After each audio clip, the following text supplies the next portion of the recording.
முத்து முதல் ஒரு உன்னத ஆலை அலங்கார வேலைப்பார் அது முத்துபோல் நீல கண்ணாடி வகையுடன் நாள் தெருந்த நிழகு உண்டு தெய்தை அந்த உன்னத ஆலைய நீளத்தின் தன்னடி 152 அடி 151 அதில் தென்வடலோடிய 52 அடி அத்தனை நாளையும் உண்டு தெய்து அங்கு ஈராறு தூண்கள் ஏந்தும் ஆழங்கள் 58 உண்டு அதில் ஈராறு மாறாப்பு உத்திரமுடனே மதளக்கை 56 அந்த மல்லுக்கு. இன்று நாம் இருக்கிறோம் சாத்தான்குளம் அருகே உள்ள முதலூர் கிராமத்தில். தமிழ்நாட்டின் கிறிஸ்தவ வரலாற்றில் ஒரு முக்கியமான இடத்தை பெற்ற இந்த ஊரை பார்க்க 18ஆம் நூற்றாண்டின் இறுதியில் விசுவாசத்திற்காக பாதுகாப்பான ஒரு சமூகத்தை உருவாக்க வேண்டும் என்ற கனவில் இந்த கிராமம் உருவானது. இன்று உயர்ந்து நிற்கும் ஆலயமும் நேராக அமைந்த தெருக்களும் அந்த காலத்தின் விசுவாசத்தையும் போராட்டத்தையும் இன்னும் சொல்லிக் கொண்டிருக்கின்றன. இதுவே முதலூர். ஜன்னல்கள் 23 அதில் லட்சம் வரைந்தோர் அந்த மின்சார பிச்சையின் அலங்கார தொட்டியின் சிங்கார வேலையை அங்கே பரிசுத்த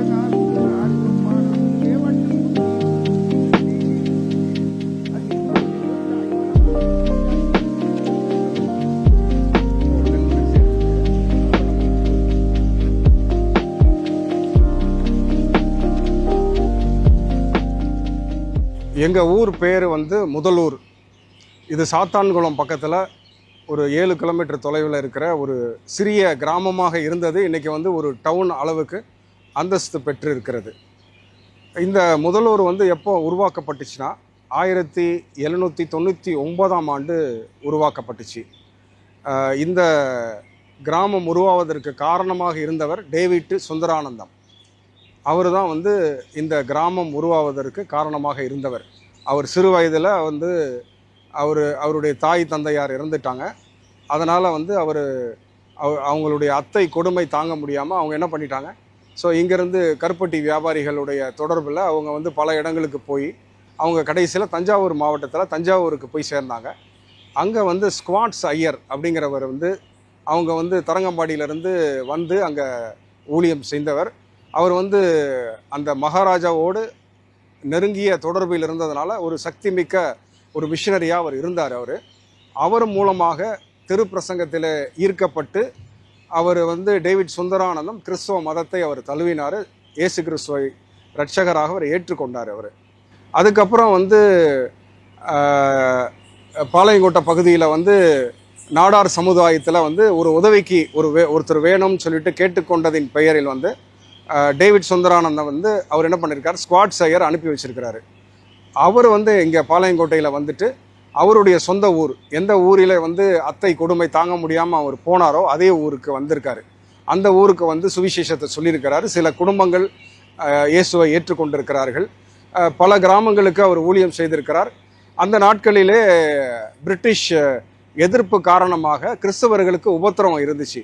ஸோ அதனால் என்ன நடந்துச்சுன்னா, ஒரு பைபிளில் சொல்கிற மாதிரி ஒரு ஆசீர்வாதபுரம், அடைக்கலாபுரம் அப்படிங்கிற மாதிரி ஒரு ரெஃப்யூஜ் வில்லேஜ் உருவாக்கலான்ற ஒரு எண்ணம் டேவிட் சுந்தரானந்தத்துக்கு வந்திருக்கு.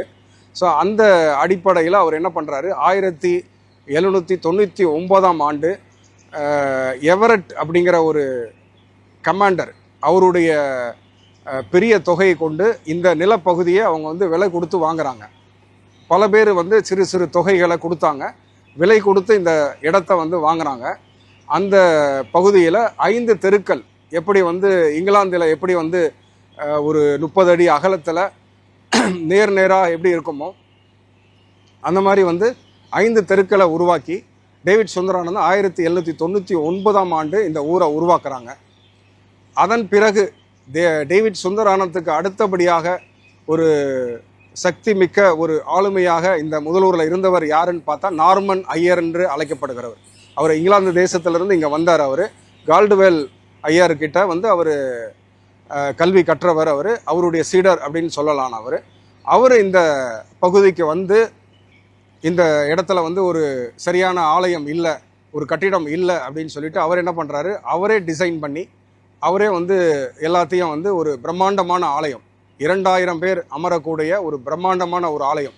இன்றைக்கி பார்க்கும்போது கூட இந்த ஆலயம் வந்து ஒரு பிரம்மாண்டமான ஆலயமாக காட்சி தருகிறது. அப்போ வந்து 1883ஆம் ஆண்டு அவர் வந்து இந்த ஆலயத்தை வந்து அவர் வந்து கட்டி முடிக்கிறார். அவருடைய நண்பர்கள் இங்கிலாந்துலேருந்து அதுக்கு பண உதவிகளெல்லாம் செஞ்சுருக்கிறாங்க.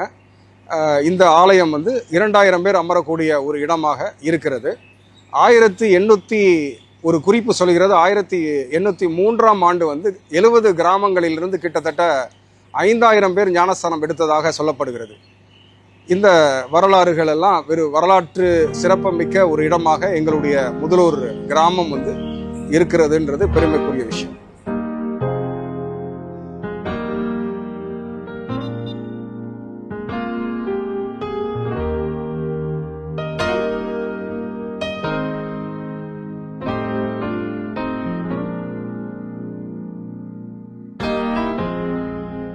முதலூரில் முதல் ஆலயம் 1799ஆம் ஆண்டு எளிய ஓலை குடிசையாக கட்டப்பட்டது.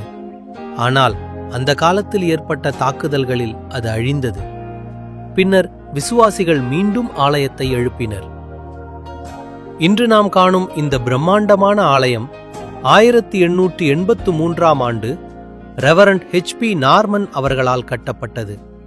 சுமார் 152 அடி நீளத்தில் கட்டப்பட்ட இந்த ஆலயம் ஆயிரக்கணக்கான மக்கள் கூடும் அளவுக்கு வடிவமைக்கப்பட்டது. பின்னர் 1929ஆம் ஆண்டு இந்த ஆலயத்திற்கு உயரமான கோபுரம் சேர்க்கப்பட்டது.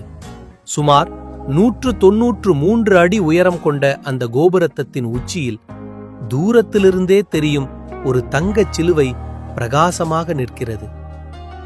இந்த ஆலயத்தின் கட்டிட வடிவமைப்பில் 7 என்ற எண்ணிக்கைக்கும் ஒரு சிறப்பு இடம் உள்ளது. கோபுரத்தின் தளகங்கள், படிகள் மற்றும் விளக்குகள் போன்ற பல அம்சங்களில் அந்த எண்ணிக்கை பயன்படுத்தப்பட்டுள்ளது. முதலூர் ஒரு ஆலயம் மட்டுமல்ல, அது ஒரு பண்பாட்டு மையமாகவும் இருந்தது.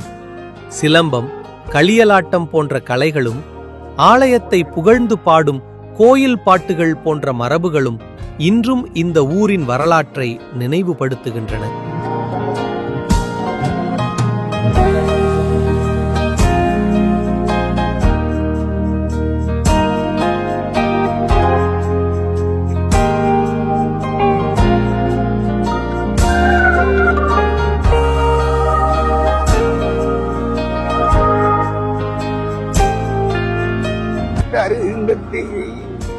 அந்த மல்லுக்கு 152 உத்திரங்கள் 4, அதில் தாவரத்தை 136, கொடி உத்திரம் 7. இந்த செய்தி அந்த ஆகாயம் மண்டல வாய்களை உட்கொள்ள 2 கதவுகளும் இன்னும் பிரதான வாசலும் பெரிய கதவு ஒன்றும் அழகாக இளங்கு